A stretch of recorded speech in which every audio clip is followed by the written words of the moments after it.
दोस्तों आपका स्वागत है आपके अपने YouTube चैनल गुरुदेव देसी पाठशाला में। दोस्तों आज आपके लिए लेकर आया हूं औसत एवरेज पार्ट 1। दोस्तों इसमें से ज्यादा बात ना करते हुए मैं सीधे आपको सवाल पर ले चलता हूं। दोस्तों औसत क्या होता है, सबसे पहले आप ये समझ लीजिए। औसत ये होता है कि आप कोई भी काम करते हैं, आप खिलाड़ी है या कोई कारीगर है, आप कुछ भी है, तो आपके काम करने के उस पर या आप कोई काम कर रहे हैं या करा रहे हैं किसी से, तो उसी पे होता है। जैसे मान लीजिए आप एक खिलाड़ी हैं, आज आपने एक मैच में 40 रन बनाए, दूसरे मैच में 50 बनाए, तीसरे में 20 बनाए, चौथे में 13 बनाए, पांचवें में आपने बनाए 17। तो आप ये तो नहीं बताओगे कि कैसे कैसे बनाए, तो क्या बताएंगे कि आपका एवरेज कितना है। तो एवरेज आपका होगा कुल योग बटे संख्या, कुल योग बटे संख्या। तो अब मैं सीधे सवाल पे आता हूं। आपसे बता दिया कि कुछ संख्या दे दी 3, 5, 7, 8, 9 का औसत ज्ञात करो। क्या बोल दिया कि इनका औसत ज्ञात करो। तो सीधा इसका एक फार्मूला है जो मैंने बताया है, इनको जोड़ो और जितनी संख्या जितनी ये है उनसे इनको भाग कर दो। 3,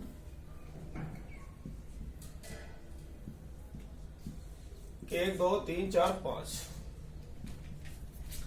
ये कितने हो गया? 5 3 8, 15, 15 8 23, 23 और 9 32 बटे 5, 5 6 30। ये इसका एवरेज आ गया। क्या आ गया इसका एवरेज? ये तो एक सिंपल सा सवाल था। तो दोस्तों परीक्षा में कैसे सवाल पूछे जाते हैं वह आपको ऐसे ही सवाल के बारे में अब बताऊंगा। ठीक है दोस्तों, तो पहले सवाल पे चलते हैं।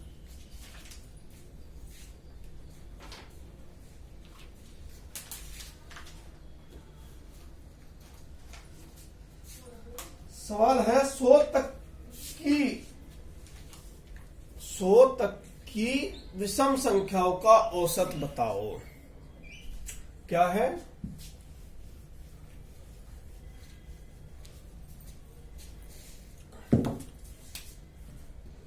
प्रथम 100 तक की विषम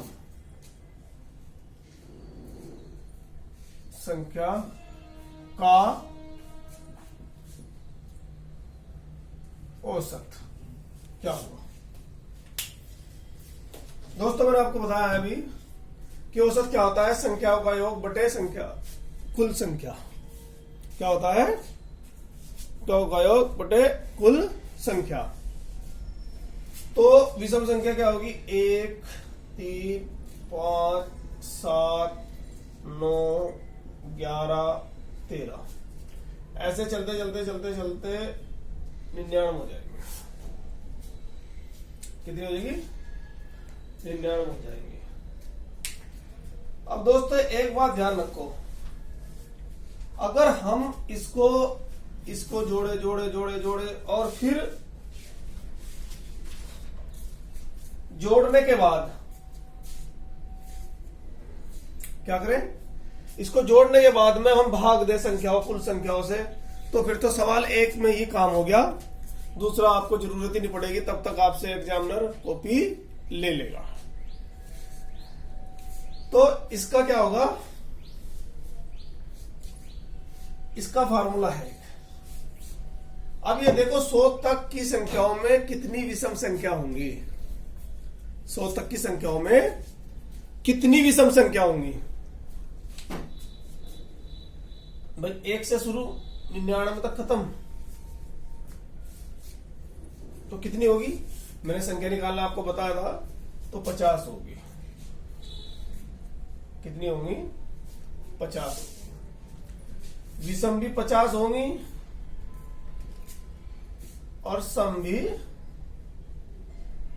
50 होगी। अब पूछा क्या है इसमें पूछा है कि समझ लो बात को, सबसे पहले सवाल समझ लो कि प्रथम 100 तक, या ये भी कह देता कि प्रथम 50 संख्या, तो तब भी वो 100 तक ही बैठता, लेकिन इसने बोला है कि प्रथम 100 तक, तो 50 संख्या, तो यही उत्तर हो गया। क्या हो गया? यही उत्तर हो गया। अब देखो कैसे, ऐसे थोड़ी हो गया, आपने याद रखा होगा, रट रखा होगा। अब बोल दिया, देखो एग्जांपल ले लो। एग्जांपल क्या होगा? प्रथम 10 तक विषम संख्या का मतलब औसत पूछ लिया, तो 1, 3, 5, 7, 9, ठीक है। कितना हो गया? 25 हो गया। और संख्या कितनी होगी भैया? 5 होगी।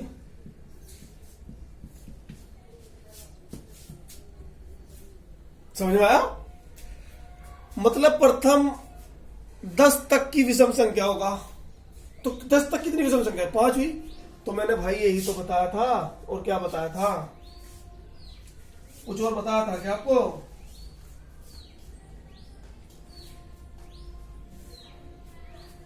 देखो, अगर आप ये भी फार्मूला भूल जाओ किसी कारण, तो एक चीज और बता रहा हूं, अगर कंटिन्यू संख्याएं हैं, चाहे वो सम है, विषम है या मिक्स है, कैसी है?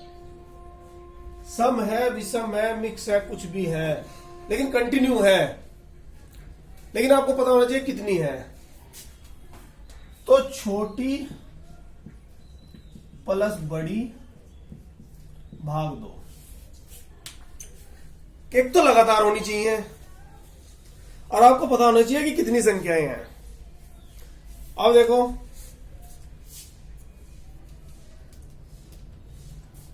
ये कितनी संख्या है?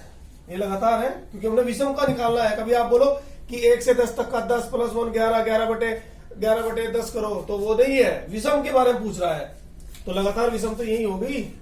तो 9 + 1/2, 10/2 = 5 आ गया। 10/2 = 5 आ गया। और ये पूछे कि अगर प्रथम जितनी भी विषम संख्याएं पूछे, जितनी पूछे वही उसका मान होता है। मैंने अभी आपको दोनों तरह से निकाल के दिखाया है। अब बात आ गई प्रथम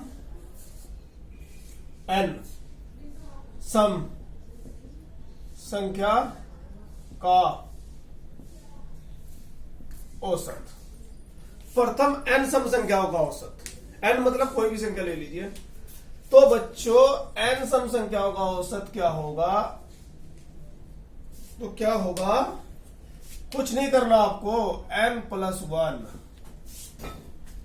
अगर प्रथम 10 का पूछे, 10 सम संख्याओं का पूछे, तो 10 में 1 जोड़ दो 11 हो जाएगा। 11 का पूछे तो 11 में 1 जोड़ दो 12 हो जाएगा। लेकिन प्रथम होने चाहिए, कंटिन्यू में कभी यही सोचो। अब देखो कैसे, 5 सम संख्या का औसत। 5 सम संख्या कौन कौन सी होंगी? 2, 4, 6, 8, 10। यही तो 5 सम संख्या होंगी। पहली 6 6 12, 20 और 10 30 बटे 5, 5 × 30। तो मैंने भी तो यही बताया था, n + 1 करना है। और भी कुछ करना है क्या? आपको मैं एक ही सवाल में 3 चीज बता रहा हूं। डायरेक्ट n + 1 कर दीजिए, या फिर क्या करोगे, या दूसरा क्या करोगे? दूसरा इसको जोड़ के करोगे। लेकिन अगर बड़ी दे दी तो कहां तक जोड़ोगे? और तीसरा मैंने बताया था, अगर कंटिन्यू है 10 + 2/2, 12 हो गया। 12/2 = 6 आ गया। लेकिन लगातार होनी चाहिए। ये फार्मूला वहां पर फिट बैठता अगर कहीं 20 से दे दे कोई संख्या। मान लो दे दी 18 से 30 के बीच की संख्याओं का औसत, चाहे वो सम हो, विषम हो, कुछ भी हो। आई बात समझे दोस्तों? अगला सवाल लीजिए।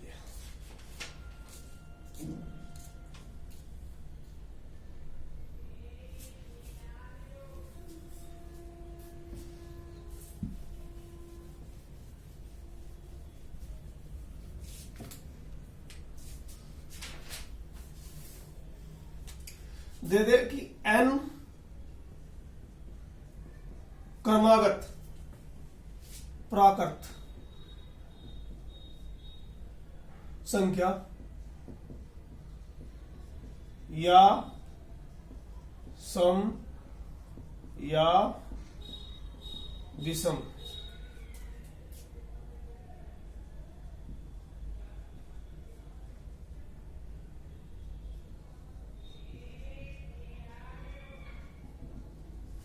औसत, जो मैं आपको फार्मूला बार बार बता रहा था वो यहां पर पूर्ण होता है कि n क्रमागत प्राकृत संख्या है, वो सम है, विषम है, लेकिन क्रमागत होनी चाहिए, कैसी भी है। तो क्या होता है उसका? पहली प्लस आखिरी बटे 2। कैसे? देखो कैसे, क्या है कि इसमें एक एग्जांपल उसका बोल दिया कि 17 से 38 तक की संख्या का औसत, 17 से 38 तक की संख्या का औसत। देखो इसमें सम भी है, विषम भी है, लेकिन ये क्रमागत है। 17 से एक गिनती भले शुरू हो रही, लेकिन ये क्रमागत है। तो क्या हो गया? 17 प्लस 38 बटे 2। कुछ करने की जरूरत नहीं पड़ी। नहीं तो हम क्या करते हैं, एक ये है 17, 18, 19, 20, 38, सारों को जोड़ो, फिर ये कितनी संख्या है उससे भाग दो। एक तो ये नियम है, और दूसरा क्या है कि इसको पहली और आखिरी संख्या को जोड़ो और 2 से भाग कर दो। मैंने अभी आपको दिखाया था। तो कितना हो गया? 17 प्लस 38 कितना होगा? जोड़ो भाई।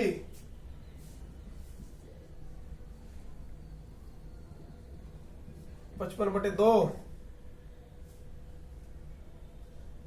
27.5। ठीक है दोस्तों। अब कल मैं आपको एक तरीके का एक सवाल और,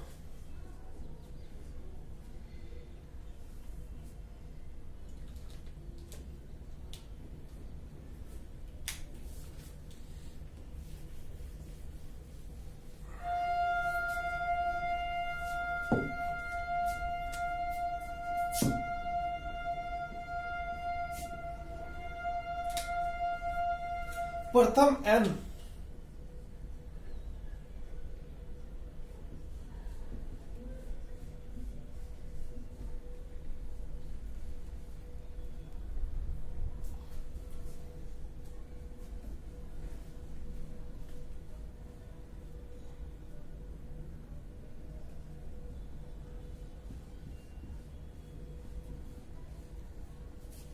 प्रथम n प्राकृत संख्याओं का औसत, मतलब कोई भी संख्या दे दी प्रथम 10,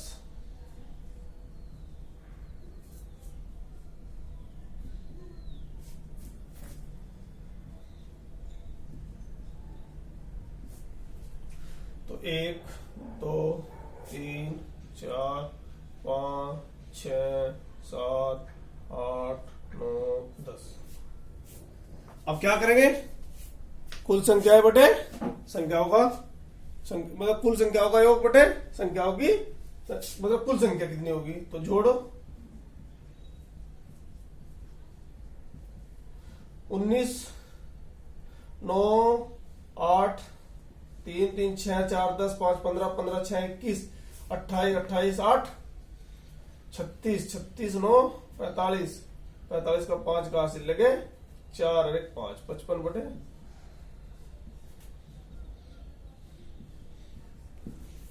लेकिन बात तो यही होगी, ये तो आप बोलोगे कि ये तो बिल्कुल सीधा है, क्या बोलोगे कि ये बिल्कुल सीधा है, इसमें तो हम जोड़ लेंगे तो फायदा क्या हुआ। तो एक काम और भी तो हो सकता है, n+1/2 भी तो हो सकता है, क्योंकि जो अब मैंने आपको बताया था ये प्लस ये क्रमागत भी है, वो भी फार्मूला लग रहा है, पहली प्लस आखिरी बटे 2, यह जो टोटल संख्या कितनी है 10 + 1/2 11/2 बराबर 5। अब भैया देखो, अब इससे ज्यादा कितने फार्मूले समझाऊं, एक ही सवाल में मतलब इतने फार्मूले लगा दिए हैं, बताइए आप ही या नहीं लगाए हैं। देखिए अब अगर यहीं पर सवाल दे दे, सवाल आते हैं दोस्तों उसमें कई तरह से, एक सवाल आता है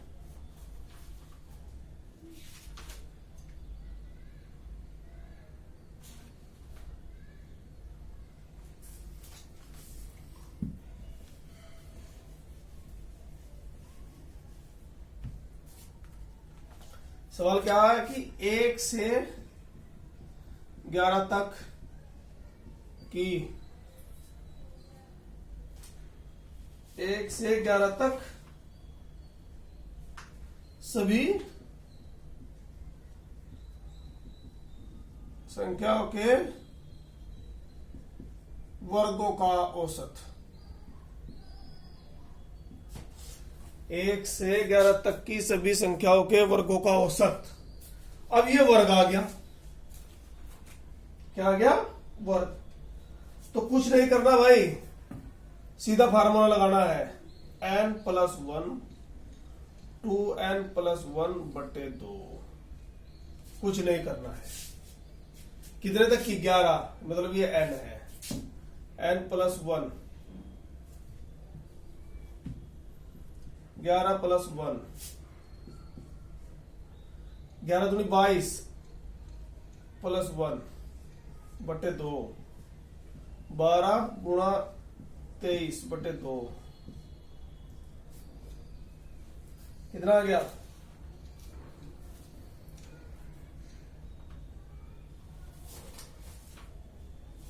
ओ सॉरी, ये 2 का पढ़ा हर जगह पढ़ रहे हैं ना, तो ये 2 ही याद रहा, ये 6 है भाई, 6 दूनी 12 बराबर 46, कितना 46। नहीं तो क्या करते, 1 का वर्ग प्लस 2 का वर्ग प्लस 3 का वर्ग प्लस 4 का वर्ग प्लस 5 का वर्ग, ऐसे ऐसे करते 11 का वर्ग, फिर उनको सबको जोड़ते, फिर उसको भाग करते। नहीं तो फार्मूला क्या होता है, n+1 2n+1/6। ये कर लिया, हो गया। तो दोस्तों कल एक दूसरे पार्ट में लेकर पार्ट 2 में मैं और कुछ सवाल लेकर आऊंगा। और ये सवाल जो है, ये सवाल आपका एग्जाम में आया हुआ है, ये एसएससी के एग्जाम में एक बार सवाल आया भी था। तो दोस्तों अगर आपको मेरी वीडियो अच्छी लगे तो लाइक करें, शेयर करें, सब्सक्राइब करें। धन्यवाद।